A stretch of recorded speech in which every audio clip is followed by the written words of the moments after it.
You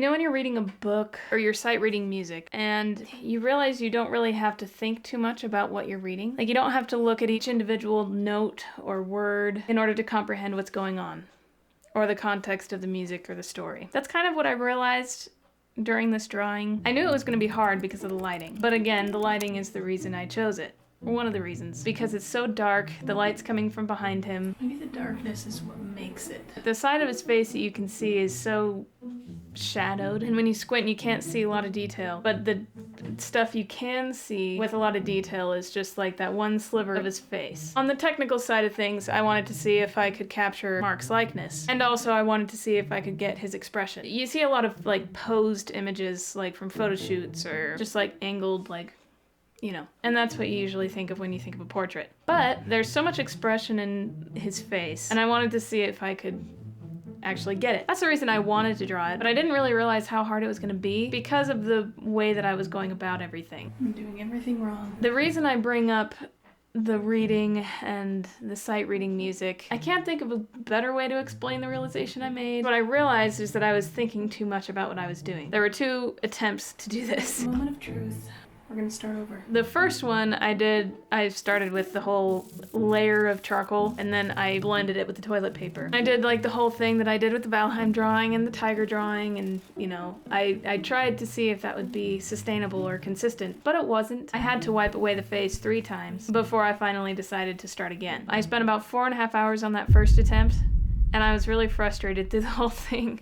I noticed that I was paying too much attention to the details right from the start, and so what ended up happening was that I would try to get everything correct right from the start. By the end of it, when I already had a lot of charcoal on the paper, I would then pay attention to the values.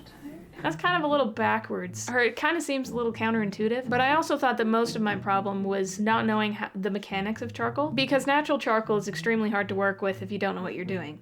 And I don't know what I'm doing. I thought most of my problem was just not knowing how charcoal worked or how to manipulate it. That wasn't necessarily the case. So after the 4.5 hours that I worked on the first one, I scrapped it. I'm gonna pause on this one for a little bit. But a switch flipped in my brain that I was thinking too hard about it. It's really hard for me to explain exactly what the realization was. I realized I wasn't feeling it out enough.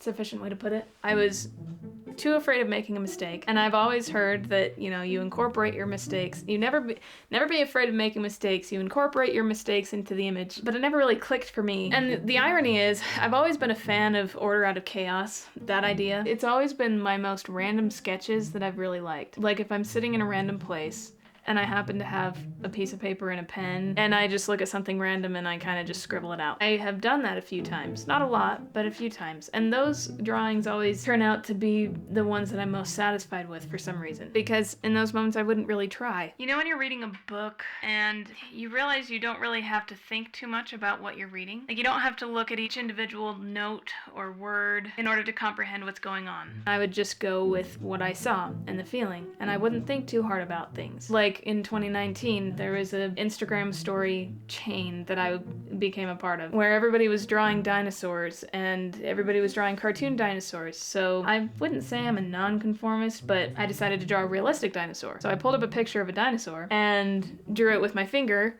on my phone. It's kind of ironic because I've always been afraid of making mistakes, but those moments I wasn't, and they always turn out the best. They always turn out better than, you know, when I sit down by my easel and try to draw something official. And it's all because I didn't bother myself with making a mistake. But yeah, I had that realization after the first attempt of this drawing, and it's really interesting. And it's funny because I don't like being technical, but I thought that I had to. It was just taking me so long, and I was getting so frustrated in the middle of these things. Okay, it's time to wrap it up. So I scrapped the first one. I was determined to just like go with it. I intentionally put the toilet paper on my windowsill so that I wouldn't be tempted to use it. And I was only gonna use the blending stamps if I really needed them. The main things I was gonna focus on were the charcoal stick and the pastel tools, and just feel it out. I know I overworked a few parts of the paper, but that's just because I got caught up in making everything perfect again. It's all just a matter of practice, right? I'm not gonna get it down pat right at the first.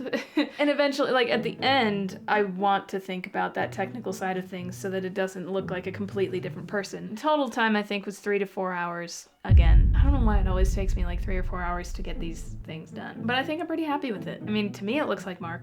I don't know. But the main thing I wanted to get, besides his likeness, was the expression on his face, because there's just so much emotion in the scene. I wanted to capture that, and I wanted it to be a portrait that you would look at and you would feel something rather than just look at it and be like, oh yeah, that looks like Mark. I wanted it to mean something. And you know, it's actually kind of funny because, I mean, no spoilers or anything. In this particular scene, Mark realizes something, like he has an epiphany. That's his face as soon as he has the epiphany. It's funny because I didn't plan it out that way, but that was kind of my face when I had the epiphany. So, you know, that's kind of interesting. I didn't think about that until now. Yeah. So that was my realization. Don't be afraid of making mistakes, and don't be afraid of imperfections. Suffer a little embarrassment at first. Yeah. The end.